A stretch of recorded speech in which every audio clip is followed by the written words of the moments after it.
Oh, baloney. The whole thing always gets back to drugs.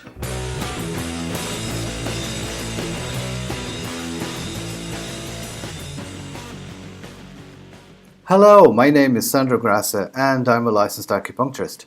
As you can see, we're back filming in the clinic. It's been a busy week, so we're just trying to get this ready and edit and put it out there for you guys. Thanks so much for the great feedback on the previous video about acupuncture for PCOS.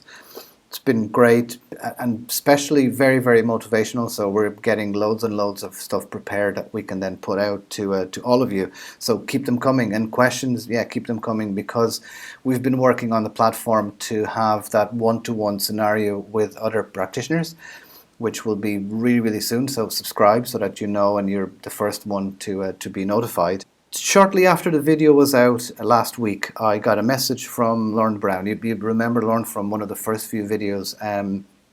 I mentioned his great book, is the now famous book, Missing the Point. And if you've seen the one about the when we were at the conference, at the British Acupuncture Council's conference in Reading, he came up a few times and I got a chance to just ask him a few questions about his book as well. So you'll be familiar with him and his work and his clinic in Vancouver, in Canada, and it's called AcuBalance Wellness Centre. So acubalance.ca is the website. You can go and have a look. There's plenty of information there for patients, and that's exactly what he made available to share with you all.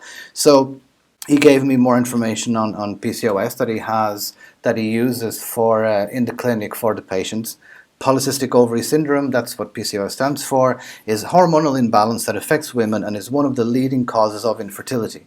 So we explained that in the previous video, so we're just going to move on from that straight into what are the most common symptoms that we would see in the clinics.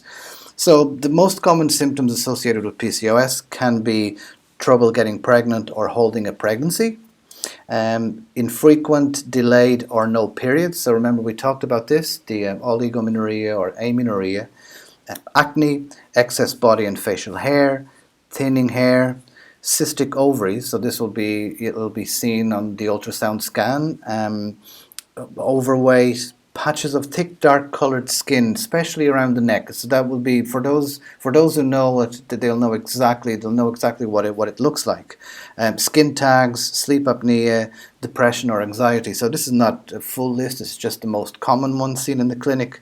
And then we get into the more nitty-gritty, the definition of what PCOS is. So women with PCOS have high levels of male hormones, which are called androgens, which play a role in blocking the release of the egg from the follicle, leading to no ovulation or delayed ovulation.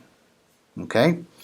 The high androgenic environment can lead to eggs that are not at their best quality and a less receptive uterine environment for implantation, both leading to infertility or miscarriage. Many women with PCOS do not have the common visible symptoms of excess hair, acne and being overweight, and can be misdiagnosed by their healthcare provider as having unexplained infertility.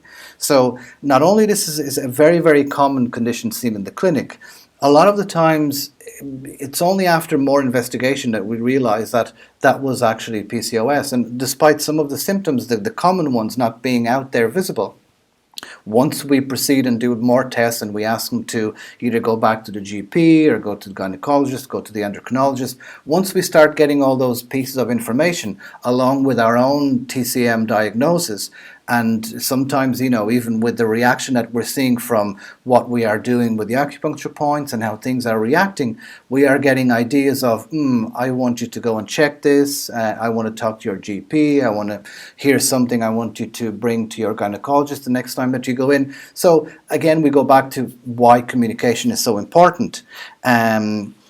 Thin patients and others without these classic symptoms can have this ovulatory disorder and hormone imbalance as well. And that's why everyone at AcuBalance and Lorna Brown recommends testing to rule out PCOS as a cause of infertility for women. It needs to be done. So the more testing, the more everyone knows what's going on, the better. But what is the treatment? We've talked about what it is, but what is it that we do in terms of acupuncture and Chinese medicine? What is it that we do to help? So Lauren actually starts with a very good sentence for the treatment part, where he says, the good news is that PCOS is highly treatable, which is true, and it's great.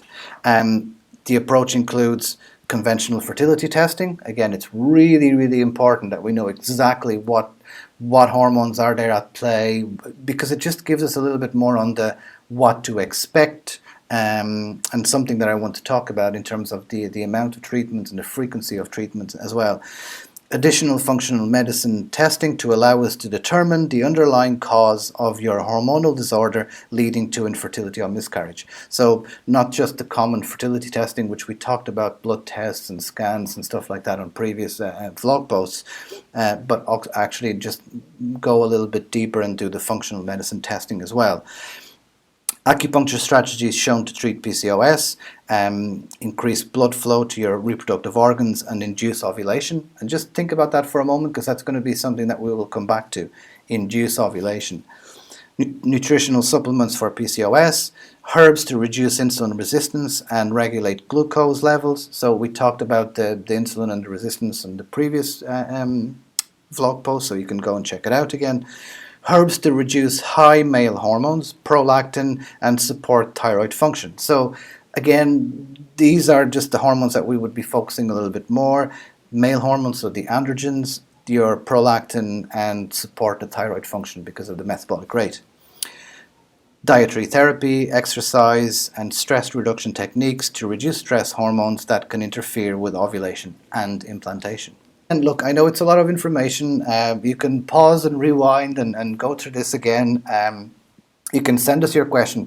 Please send us your questions, because that's what's making this really interesting. And as I said, soon enough we're going to have that opportunity on the one-to-one with different clinicians. So the more questions I have, the more questions I can put to them to say, how do you approach this? How do you treat that? What is the treatment principle here, there, and keep in touch with us. If you want more information about that I read from Lorna's blog, the website is acubalance.ca.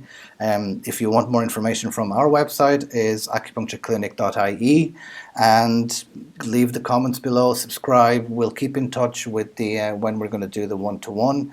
And until next time, be kind and be healthy. Oh, baloney. The whole thing always gets back to drugs.